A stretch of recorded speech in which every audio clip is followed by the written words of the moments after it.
Welcome back to another episode of Better Than I Found It, the podcast, all things college golf. You're listening to Mike McGraw, the men's golf coach at Baylor. My guest today is Oklahoma State golf coach Alan Bratton. Alan won an NCAA team championship as a player, as an assistant coach, and as a head coach, the only person to accomplish this feat. He has coached numerous first-team All-Americans and College Players of the Year and NCAA individual champions, as well as Victor Hovland, the 2019 U.S. Amateur Champion.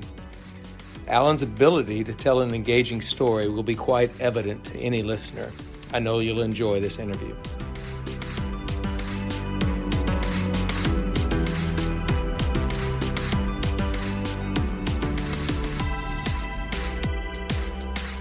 All right, Better Than I Found It listeners, let's welcome my good friend and colleague, Alan Bratton from Oklahoma State University. Alan, appreciate you taking a little time today. Yeah, thanks, Coach. I'm excited to be on here. I love what you're doing with the Better Than I Found It podcast, and excited that you felt I was worthy to come on.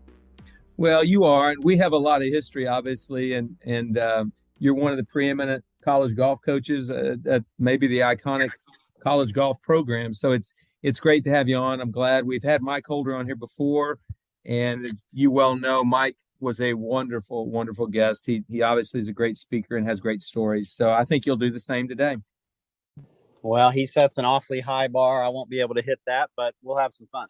All right. Sounds good. Well, listen, I always think of you as a young coach, but I'm not going to think that way anymore because you have a son, Mason, who is now engaged to be married. I can't even believe that.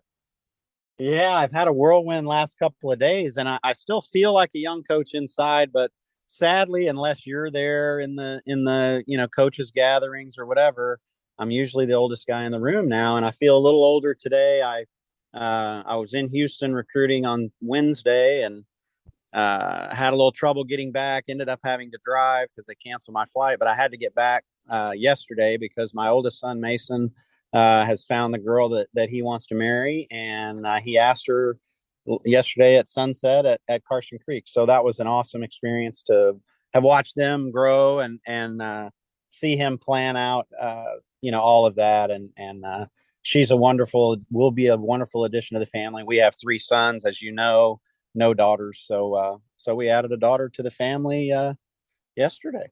I think that's wonderful. Mason, though, I remember him as this little bitty boy who climbed the light poles at Carson Creek, and you didn't even worry about it. I kept on saying, Alan, he's gonna fall. He's gonna fall. What an athlete that kid was.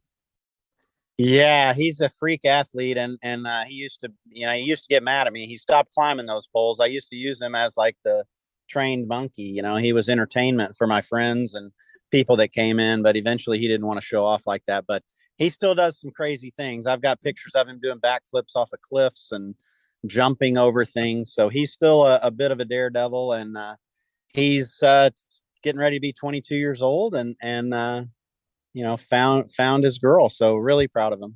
That's really wonderful. And speaking, be sure and tell Mason I said congratulations for sure. I will. But he was really an athlete. That reminds me. Let's just talk about Alan Bratton as a young kid growing up in College Station or Bryan, Texas.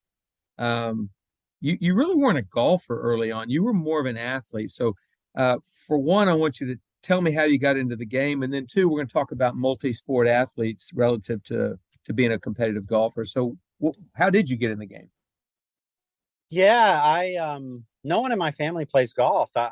You came from deep-rooted golf family, and I didn't have anything like that. And kind of interesting, my first exposure to golf, my dad had golf clubs, and he would maybe play once a year, but certainly didn't know much about the game. But my brother and I were kicking around in the backyard, smacking golf balls around. And my brother's 5 years older than me, and I was behind him. He was in front of me, told me to back up.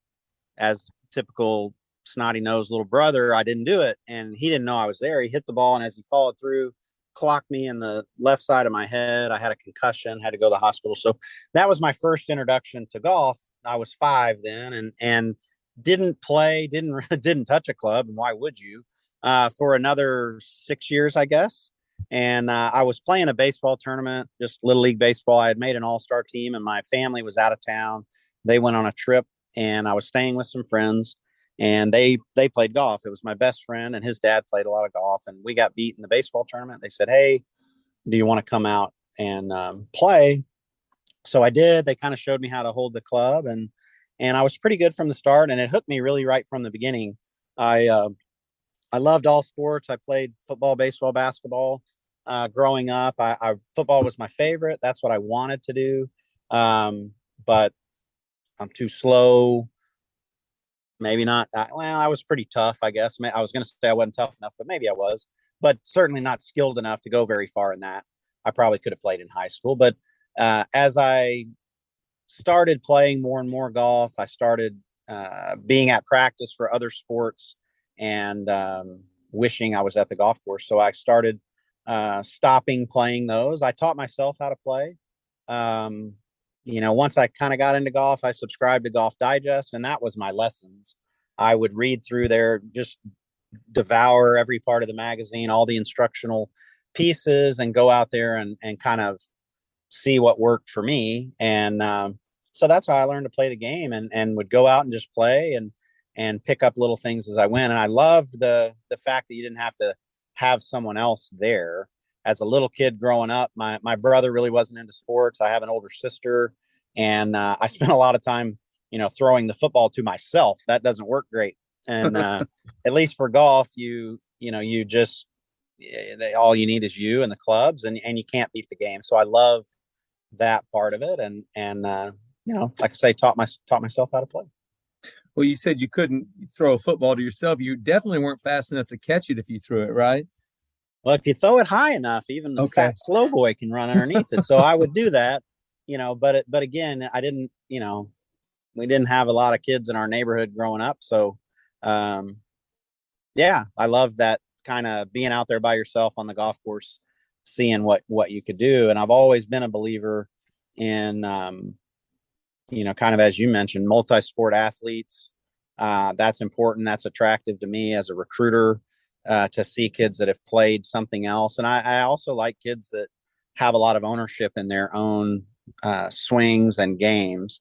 I feel like that's going to sustain rather than if someone has kind of spoon fed them all the information for their game. So those are the kind of players that I like. I don't know if that's because that's how I learned the game, but it's certainly become a part of what I look for in players.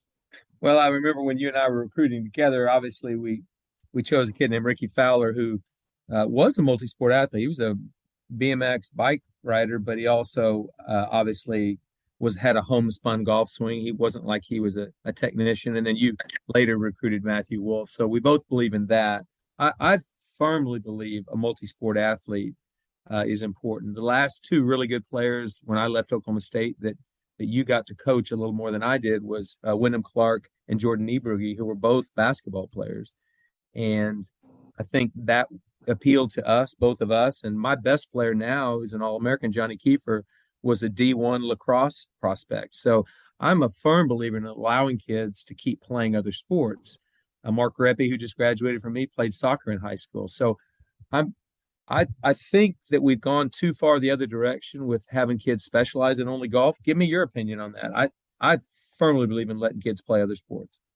I completely agree. And I hope parents are listening and pay attention to that. And there's strong evidence, not just in golf, in football and baseball.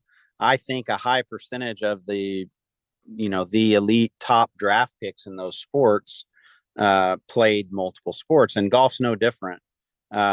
Keeps you fresh. I mean, athleticism is huge in every sport.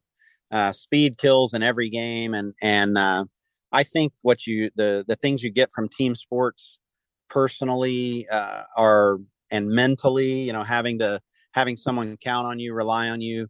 I think that's powerful. Just the athleticism you get, whether that's training in the weight room for those sports or just playing. And I think soccer is a fantastic one or lacrosse, something where you have to move in all directions. Basketball, all those things. I think there's huge benefits, and there's lots and lots, heaps of evidence backing that up. So yeah, as a recruiter, and I'm sure you're like me, I haven't run across another one, but if you see another dual sport, motocross and golf, aren't you going to go for that guy? Because that's probably the best player I've ever been fortunate enough to Well, coach. I am, but I'm not going to tell you about him. How about that? Hey, I told you about that Fowler kid. Yeah, but we were on the same team back then, if you'll recall. Well, I guess that's fair. I'll just be hiding in the bushes watching who you're watching. We'll go from there. Okay. Well, I'm glad to hear you say that. Jack Nicklaus has been preaching that for 25 years. And I know some people, kids in this generation, and maybe even parents, don't listen that much to Jack anymore. He's in his 80s. But the truth is, he's been preaching that for a long time. He played football, basketball, and baseball while he was also developing what would be one of the greatest golf games in history. So I don't know. Let's just say we could preach that a little bit for Jack and for everybody out there. It's important, I think. Couldn't agree more. Yeah. So I saw a video you showed me one time of you playing in the state high school championship, and I don't know who had taken it of you, but do you recall the video you showed me that one time? Yes, sir. That was my high school coach, Danny Hayes, who went on and he coached A&M Consolidated and went on and was very successful, coached multiple kids that went on to play college at Alamo Heights in San Antonio. But yeah, he took that video. He took that video. As I recall, you weren't all that impressed with your reactions to the shots. As I recall, you thought, you look back on it, you kind of said to yourself, did I really act like that, or did I really have that body language? So when I see you, when I've seen video of you as a college golfer and as a professional golfer, you never showed that. So how did you make a flip? And you had to make that flip, or Mike Holder would not have recruited you. How'd you make that flip where you had great body language and control of that? Yeah, and I do have to credit Coach Holder for that for sure. I'm embarrassed. I still have the tape. I don't know that I've shown my children. It should be a proud moment. I can still vividly remember how good I felt, how good I was playing at that time. And it was the video you're talking about. It's from when I was a junior in high school. They used to play the state high school championship at Morris Williams in Austin, which was right across the street from the runway at the Austin airport. And the first round of the tournament, I believe I was 6 under through 11 holes. And if you watch the video, and I'm telling you, I remember how good I felt. I was hitting everything at the flag. I made putts. I did everything well. And if you didn't see the results of the shot, if he just stayed on me, I hated every shot. It's embarrassing how much big a baby I was about every single shot. And I ended up, I kind of stumbled coming in that day, but I shot a few under par and I ended up winning the tournament the next day. And that kind of put me on the map a little bit to be recruited. Coach Holder had seen me maybe a week before. I was playing the best golf of my life at the time. And I think I remember getting home from that tournament and I had a letter from him. That was the first letter that I got. And he had seen me in Abilene right before that. And I had won the state high school and then he started to recruit me. So, but in watching that video, it's embarrassing to see the way I behaved. And that's one thing that Coach Holder really taught me when I got to Oklahoma State. I don't know that I changed before I got here. I'm sure I didn't. But he trained me to just how you behave, what a weakness that shows, a lack of confidence to react that way. And the closer you are to the shot with that reaction really shows a lot of what you're thinking about, the confidence you have in yourself. And it builds up your opponent where you don't need to do that. So he did a wonderful job of zero tolerance on those kind of things. But more than that, it was just teaching me how to think, how to react, a confidence reaction. When you react to a shot, you're either trying to show people that you're better than that, or it's a fear reaction because you're afraid you might do something like that again. And in my case, it was all good shots. So that was just perfectionism or immaturity that I'm thankful Mike Holder drilled out of me. And again, lots of conversations on how to think, how to act. And when I came to Oklahoma State, I got to be around other elite, really, really good players. I learned how those guys act, how they behave, how they train, how they prepare. And, that did wonders for me and my golf game. So hopefully I've been a better example of that as I played through college, and then the years that I've coached, hopefully I've been able to do some part of that for our players as well. Well, thanks for that story. I remember the video and I was shocked because it just didn't look like that would be Alan Bratton, but that does speak to the importance of coaching, though. I mean, Mike Holder understood that wasn't going to work for you, and he certainly wasn't going to let you represent the university that way. He taught you a better way to act. I will say this. I want you to tell this story. It's been pretty well documented, but you came in as I don't know what percentage of scholarship you were on, but you were a significant player to come in, but you didn't have a roommate. And finally, because of Chris Tidland's persistence with Mike Holder, Mike added Chris. So I want you to tell the story of a little bit about how Chris got to be your roommate, and then the pact the two of you made your freshman year. Yeah, and I thank you for bringing that up. I think this is something that's important for kids to hear as well. And another maybe disappointment in myself. So my recruitment, Oklahoma State is where I wanted to play. And that came again. I said I learned to play golf from reading Golf Digest, and every year Golf Digest they would have an annual kind of, maybe it must have been the December issue, that would kind of chronicle the year, and it would show the winners of all these tournaments. And I don't know if it listed all Americans or what, but I know they had a list of the top junior golfers and where they were going to school. And at that time, it seemed like the top guy or the top 2 or 3 guys, they were all going to Oklahoma State. And as I got interested in golf, Bob Tway was the number 1 player on the PGA Tour, winning 4 times in 1986. And Scott Verplank was winning on the PGA Tour as an amateur. So my dream was to go to Oklahoma State. And so much so that the Texas A&M coach at the time told my high school coach, the one that took the video, he's like, why doesn't Alan talk to me or whatever? And he told my high school coach told him, well, he wants to go to Oklahoma State. And Coach Ellis said, well, he'll never be good enough to go there. So my high school coach told me that, and I didn't know if I would be either. And but I was going to try to find out. So with that, I share that because that's how much I wanted to go to Oklahoma State. As soon as Coach Holder recruited me, I knew that's where I was going to go. It didn't matter what kind of scholarship. And I became a good player. I was one of the top players coming out of school. So he went through the recruiting process, and all along I was going to be the only freshman coming in, which would have sucked. But I was bent on doing that, and I just wanted to see how good a golfer I could be. And sometime not long before I started school, he let me know that this guy, Chris Tidland, was going to be another freshman, a good player from California.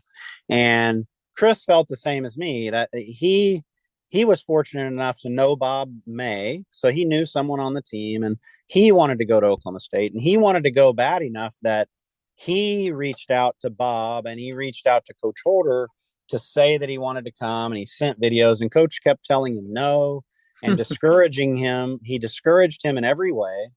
And Chris's parents did not want him to come to Oklahoma State, but that's what he wanted to do, and that's what he chose. And reason I think that's good to share for kids, if there's somewhere that they're, really want to go, and they believe in their heart that they're good enough. I was disappointed in myself, because if Coach Holder hadn't seen me and started recruit me, I would have never gone to the lengths that Chris did to get his attention. I would have just thought, well, I must not be good enough. And so he and I came into school together. We struck up a friendship right away. I'd never been around someone that talked about and loved golf as much as me. So we would talk golf and try to get better. And I'll never forget the first qualifier. We had 12 guys on the team, and Coach paired Chris and I with Brian Montgomery, who was a fifth year senior at Oklahoma State, had played in the Masters twice, had been on a national championship team, had won the U.S. Junior, but he was not playing well enough to make the lineup at the time, and hadn't in a couple of years. And Kevin Wentworth, who was a 3-time first-team All-American at Oklahoma State. And Brian shot 65, a guy that wasn't in the lineup and hadn't been for a couple of years. Kevin hit it all over the golf course and shot 70. I thought I played amazing and shot 73, and Chris shot 80. And I think I was running about 10th on the team, and Chris was 12th, and we thought, what have we done? And, at that point, he and I, we were kind of hanging with the other guys and sort of doing some things. We got to talking, hey, is this how you've worked on your game at home? And neither one of us thought we were working as hard as we wanted to, or maybe felt like we needed to improve. So we both agreed that, we were going to be the hardest working guys on the team, whether we made the lineup or not. That was our goal. We were going to compete with these guys, learn from them. And that's what we did. And nobody on the team practiced any harder than we did. We both redshirted that year. And I would tell people that was my favorite year of college golf. I got to do some really cool things while I was in college and played some good golf. But my favorite year was the year that I redshirted. Me and my best friend, we both redshirted, didn't play a single tournament, but we worked our butt off, learned a lot from Bob May and Kevin Wentworth and Craig Hainline and Jackson Brigman, other guys on our team. And he and I were both four-time All-Americans after that, and we were the best players on the team for the following 4 years. But I don't think that happens. It certainly doesn't happen for me if Chris Tidland's not on the team and we don't make that decision. And frankly, that doesn't happen if we don't redshirt. That set the foundation for everything that both of us did with the rest of our career. And my career post college with the clubs in my hand wasn't amazing, but Chris Tidland went on and played the Korn Ferry Tour and the PGA Tour for a long time. Won in Canada, won on the Korn Ferry Tour twice, and I take a lot of pride in his success as well. I know we helped each other a ton, and I still love him to death. He's like a brother to me. Well, thank you for telling that story, because I personally think you and Chris could do a master class. Are you ready for this? You could do a master class in the importance of understanding the best resource a coach can provide for you is other motivated, dedicated, like intense competitors on that team.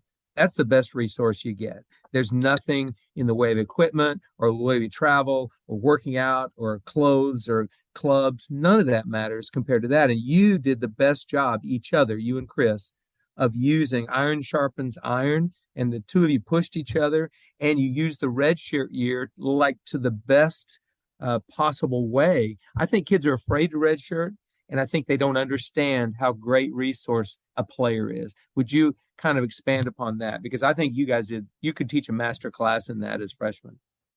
Yeah, I mean, I couldn't. I talk to kids about it all the time, and because there's such a thinking out there that, I mean, obviously you need to play tournaments, but at the end of the day, you get to decide the intensity you bring to every single day. You can make it a tournament every single day. Just because you call something a tournament doesn't make it any different. If it's important to you and you bring that kind of intensity, it's competition is what you need. And I was blessed. I mentioned some names that not everybody in the listening audience is going to know, but Kevin Wentworth was a senior on the team. Like I said, he was a 3-time first team All-American, went on to play the PGA Tour for about 10 years.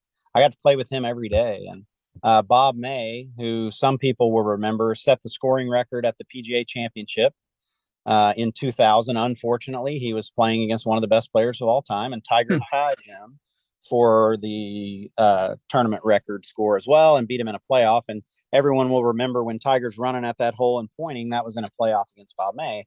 So I got to play against those two guys every single day, which they were two of the best players in the country. So if I was on another team, that's who you would have wanted. You would have wanted to play the best schedule. The other best player in the country was Phil Mickelson. It would have been great to play with him every day. But outside of Phil, these were the potentially the next two best. Kevin definitely was, but with his performance, and Bob May was amazing. So, we really took that to heart, brought that, fire every single day to see how good we could be, and rolled into, after not playing tournaments, we both had good summers prior. Then it took me 2 more tournaments before I broke into the lineup. So I didn't make the first 2 tournaments the next year. Chris Tidland made the first one and finished like 5th. I think his first 2 college tournaments, he finished 5th and 10th, or 5th and 15th, something like that. I missed the first 2 events, but then I finally qualified, and I finished either 4th or 5th. I can't remember for sure. And then 3 tournaments later, I won. So I was ready to compete right away for the fact that I had sharpened myself against those great players for a year without traveling on the road to a tournament. So again, I talk to recruits all the time, and you're right. People are afraid of it. They don't understand it. They worry, oh, what are people going to think? I'm not making the lineup. Everybody's different, but that's certainly a path. You want to find good players around you, be driven to see how good you can be, regardless of the timetable. Because at the end of the day, that's what it's all about: is are you improving, and where are you going? That's why, again, you're the best player that's a freshman in high school isn't always the best player by the time they're a senior, and the same in college. But if you keep focused on improvement, uh, that's what it's all about. So that's how I've always tried to coach. And certainly now we focus on that long-term development of all of our players. And sometimes that means it's in their best interest to redshirt as freshmen. This is a great example. The team that I have this year, we have 6 seniors. So we have 1 freshman coming in. It's going to be difficult for him to break into the lineup. Now, if he does it, we're going to roll him out there. But he's got great resources around him to try to develop. And I think he's the right kind of kid that, here in a couple, 3 years, he's going to be amazing.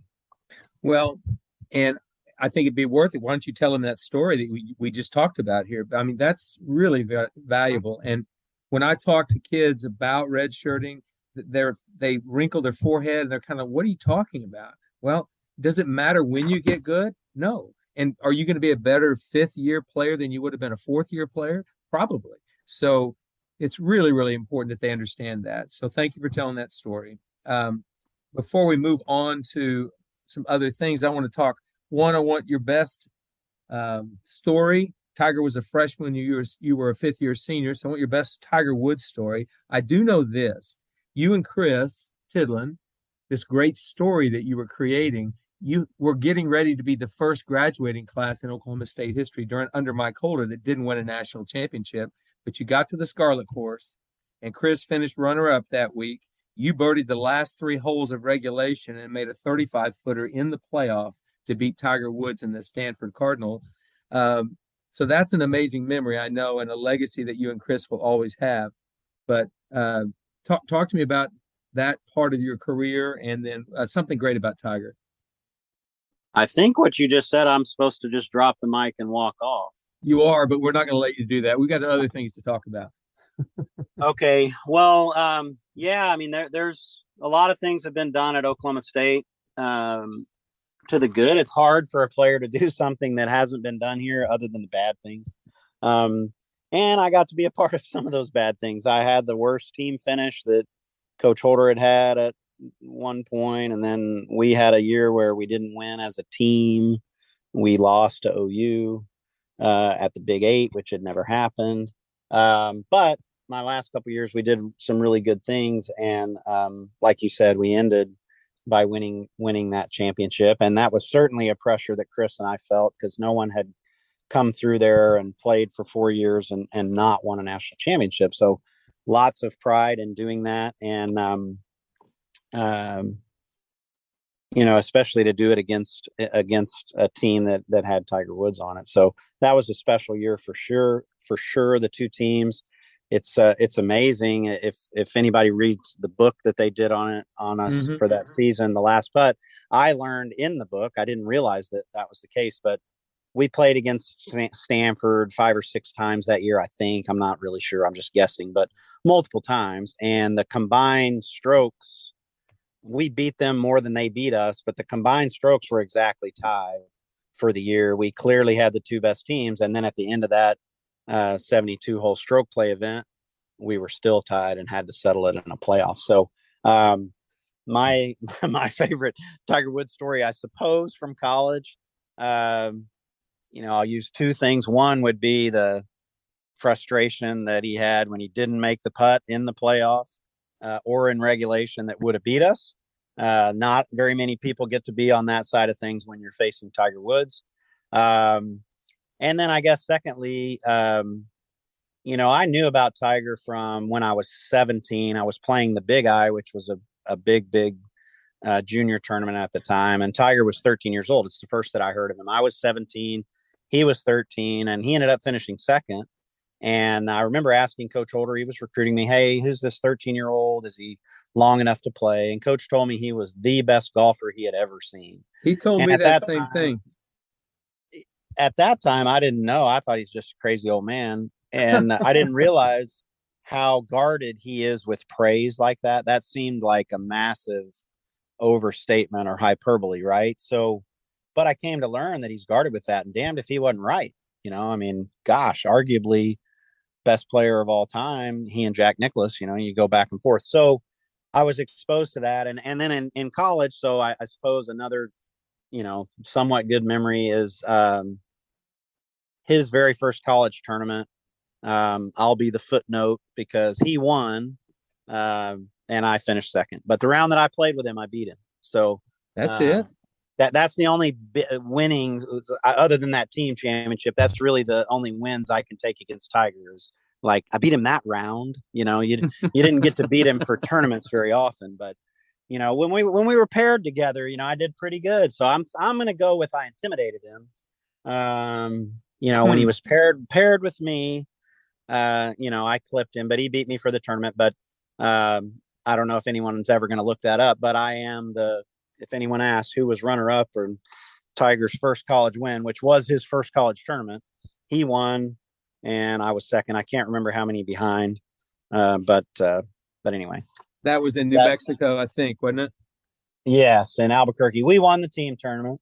So that's what we were there for, was the team. And I decided, you know what, this guy's going to be the best player of all time. I probably shouldn't beat him in his first time out. We don't want to discourage him right away. Well done, Todd. So let's move forward a few years when you were playing the PGA Tour and you were paired with him, I think on a Saturday on the tour. Tell me about that. Yeah, that's actually one of the coolest experiences. I've been really blessed to do some cool things. Some in coaching, some caddying, some playing, and certainly a highlight of my PGA Tour, my very brief PGA Tour career was Saturday in the 1999, whatever they call the San Diego Open now, the Buick or whatever it is, at Torrey Pines. So I was playing well, and I was middle of the pack after Friday, and Tiger was too. So we're paired together. I think we were 6 or 7 under after 2 rounds. So we're the first group out off the back 9 on Saturday. And it's the first time that I've played with him on the tour, but I'm very comfortable. Tiger was always very kind to me, treated me exactly the same as he did when we were in school and we were peers as when he's number 1 player in the world. So at this point, he's number 1 player in the world, but he's still retooling his golf swing. It's 1999 before he blows up in 2000. But so we go out there, and my thinking is, you know what, if I can just stay near him today, I'll probably be in pretty good shape. But we clearly had different thinking on the day as well, because although I was wanting to stay with Tiger, I thought, well, if I can put up a solid round today, I'll be in position for a good Sunday and we'll see what happens. Tiger was clearly planning to win the tournament. We were, I don't know how many behind we were, but we were middle of the pack. So we start out, first hole, number 10, I hit it gimme, Tiger makes par. So I'm kicking his ass just like always. Mm-hmm. First hole, Mm-hmm. Number 11 was like a 3-iron par 3. I hit it right in the middle of the green.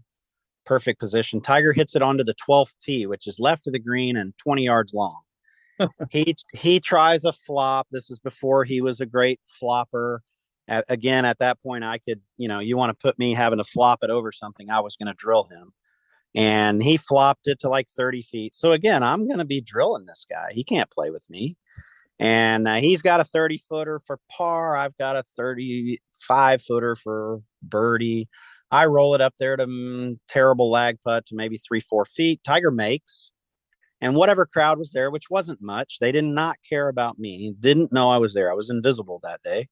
And they start scurrying over to the 12th tee, and I backed off. And then I'm like, you know what? I'm not going to wait for them. I'm not going to let them bother me. I'm just going to putt while they're moving. And I missed it. Dumb. So now we're tied. And then he proceeds to go off on the back 9. I can't remember. He probably birdied the par 5 13. And then I think he turned in 4 under. In fact, I know he turned in 4 under. And we go to the front 9 now. Well, the crowd had started to grow. So now everyone that rolled up to Torrey Pines to watch the leaders, because they're in the group in front of us, they're watching Tiger Woods. Mike Sposa, who works for Callaway now, and I were his playing partners. It was probably 3 or 4 deep tee to green. So however many people that is. And it was the quietest you could ever imagine when Tiger was hitting. And then when he and I were hitting, they didn't know we were there. So it didn't really matter. Didn't matter if I hit it inside of them. Didn't matter what happened. There was no clap for us. And they would explode for everything he did, which what he did was spectacular because he went on and shot 30 on that front 9. Just an incredible experience. The noise, it was like being at a great basketball game or football game. I can remember on the 5th hole, he hit a wedge and it hit past the hole and spun back toward the hole. And the roar, just as it was getting closer and closer to the hole, they went berserk. He eagled the 6th hole right after that. So he birdied 5, eagled 6. And then we come to number 9, the last hole. He knows that he needs a birdie to break the course record. And that was the driving distance hole. And he popped up his drive and we get out there and it was 300 yards, which that time 300 yards was a bomb. So I had already laid up. I had no chance to go for the green. I probably laid up with a 3-iron. And Tiger's sitting there. He had just fired fluff and was in between caddies. So he had his friend from high school, that Brian Bell, I think, caddying for him. And they're standing there and he's debating between clubs. He's between a 2-iron and a 3-iron. He's like, it's either a soft 2 or it's a hard 3. And his buddy hits him on the shoulder, hands him the 3-iron and says, dude, there's no soft in your game. Just hit the 3. So he hits the 3-iron and flares it way to the right. But he gets it up and down. And the highlight of my day is I had already tapped in for my birdie. So I birdied the first hole, bogeyed my second hole, parred everything in between, birdied the last for 1 under par.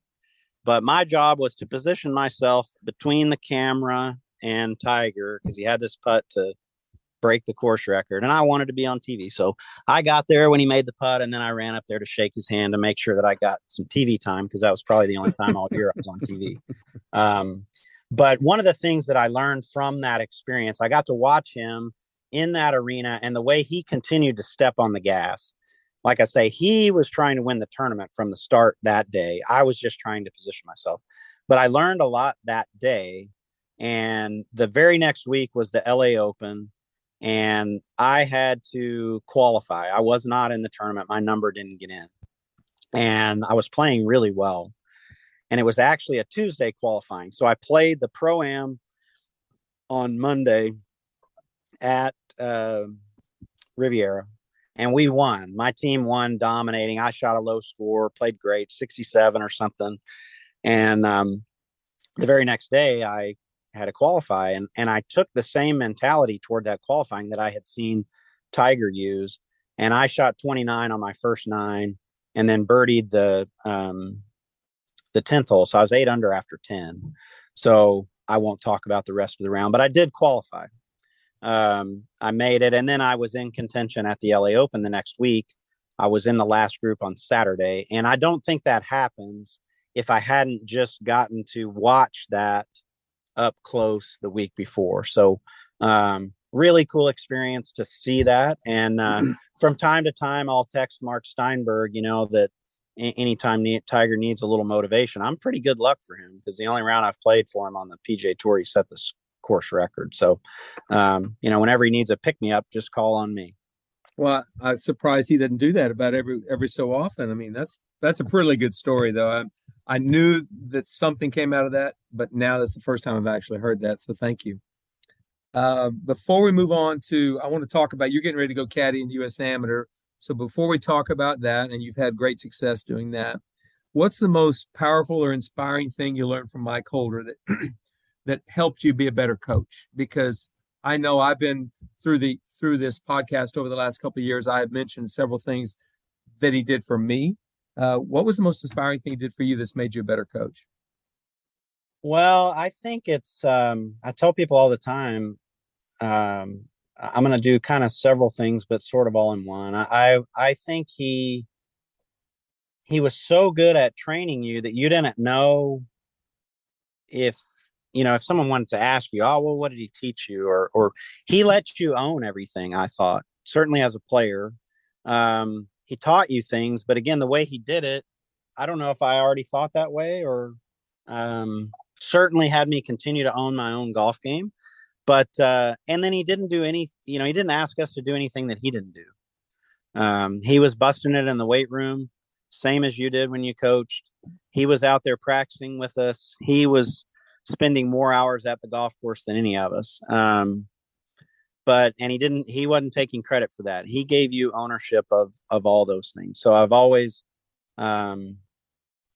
admired that. And I just tell people that he was an example of excellence every single day. I learned what good was when I was at Oklahoma State. And, I probably didn't appreciate it until later, but he pointed out, how much excellence we had around us at Oklahoma State as well in our wrestling program, the baseball program, and Eddie Sutton had come back to coach the basketball team at that time. So between OSU baseball, wrestling, golf, and basketball, you were just surrounded with excellence every single day. And he pointed that out, and he was very guarded with his praise, which is powerful as well. And sometimes that's something I might struggle with because I'm, you want to lift people up, and he was guarded with that. But when you got a compliment from coach, you knew you had really done something good. That's well said. And I actually agree with just about everything you said. I mean, I didn't experience all of that as a player, certainly, but as assistant coach and then a head coach, I saw it every day. Well, you certainly picked that up working for him, and you did the exact same thing for your players. And I got to watch that, and you added a component of a personal relationship with your players that's inspiring to be around. I know I've praised you for that before, but it really is. I mean, you gave those same examples of excellence, and but probably made a more of a personal connection with your players and intentionally did that. I think you exceeded coach on that. Not that he didn't build relationships with his players, but it was just in a different way. And again, he's been great to both of us, and you've continued to spread that same kind of feeling among your players everywhere that you've been. I've listened to them talk about what it was like to play for you, and I know what it was like working with you and coaching alongside, and I've taken bits and pieces that I've learned from you and tried to be as well-rounded of a coach as you are. Well, thank you, Alan. I always remember one thing that about you. You were a great father. You had a 5-year-old, a 3-year-old, and a 1-year-old when you went to work for me as my assistant. You were already at Oklahoma State, but I remember you always struggled with that. You're always worried that you weren't going to be the right father because you were working so hard at coaching golf. So looking back on it 20 years later or 15 years later, do you think you made peace with that and found a way to do both?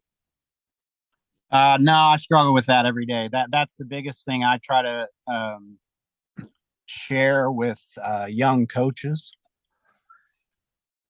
is to make that you don't have to sacrifice that.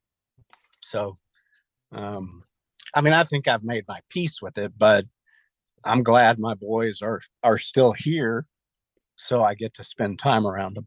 Yeah, I think that's been a blessing that they've been so close nearby. That's been awesome. So, well, thank you for saying that. I appreciate those comments. But you're getting ready to go caddy in the U.S. Amateur. You've had a little bit of success doing that. You've had at least a couple of victories and a semifinalist finish. So, who are you caddying for this year to begin with?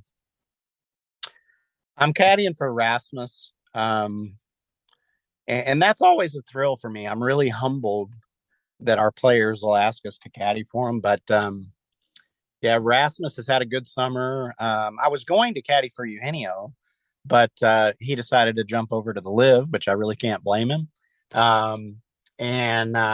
So Rasmus needed a caddy, and Donnie caddied for Bo last year. I've had people ask, like, how do you decide? We've got 5 guys at the AM. How do you decide who you're going to caddy for? And it's really just kind of who needs it. But Bo needed a caddy, but Donnie and he had success last year, so Donnie's going to caddy for him. And Rasmus asked me to caddy for him. So I travel up there this afternoon and excited to see Ridgewood. I haven't heard that much about Ridgewood, but I've heard about Arcola, obviously, same as you, the other course being Morgan's home course. So just excited to get back to the area. I love being in the arena with our guys. Just like you at tournaments, that's how we like to coach is walk with them. And at the USAM, you actually get to carry the bag. So I'm looking forward to a good week with him. He's going to be a real key, I think, to our success this year. He's a fifth-year senior, hardworking kid. Has been in and out of our lineup. Won his first tournament last year and has really had a good summer. So hopefully we can have a good long week and do something special while we're there. It's always a thrill to be standing beside your players, whether it's in the summer or in a team event, while they do good things and do the best you can to have them stand over shots with confidence. Well, and so many coaches, young coaches, that will ask me, why do you walk with one player? And I said, well, you don't have to do that to be a great coach, but I enjoy doing it because I get to see so much more and learn so much more about the player, because I'm finding out how he handles the good things, the bad things, what kind of decisions he makes, what goes into his decision making, how pressure affects him. So you're going to see that this week with Rasmus. I mean, you're going to find out a lot more. Yeah, exactly. I mean, you get to see every single shot. So you can maybe head problems off before they come, or if they want, advice on a club selection, you've seen every single shot. So, you're really in tune with what they're doing, and it feels like you're playing. At least it does for me. So, I can't wait. I always love it. It's great to have, it's a little preview of maybe what you're going to see during the season, because we've been blessed to usually have multiple guys there. And this year we've got 5 guys there. So haven't seen them that much. We've had kids, some have stayed in Stillwater this summer, but some all over the country. So just kind of reconnect with those guys and certainly lots of time with Rasmus as we get ready to jumpstart the season. Well, that's great. Well, I want to wish you the best of luck up there. We've got Johnny Kiefer up there, so if you see him, say hello. His swing coach is Brian Gathright from San Antonio. Will be caddying for him. But I appreciate you coming on the podcast today, Alan, and I look forward to seeing you at Olympia Fields probably in about a month. Yeah, I can't wait. We're starting our season there, so a little different than we have the last few years. We've been playing the Carmel Cup Labor Day weekend the last few years, so this will actually be nice to start the season mid-September, so you get a month-ish with your guys before you hit the road. So love that place, and it'll be great to catch up with you and other guys, and especially Myron Brick. Yeah, Myron, he's something. It's hard to beat Myron Brick, a member there at Olympia Fields that's been close to both of us for a number of years, and always a kind volunteer at the tournament. And really one of the things that makes college golf special, getting to meet those kind of people and introducing them to the kids on your team. Absolutely. Well, Alan, safe travels up to New Jersey. Good luck this week, and we'll see you in a month. All right. Thanks, Coach.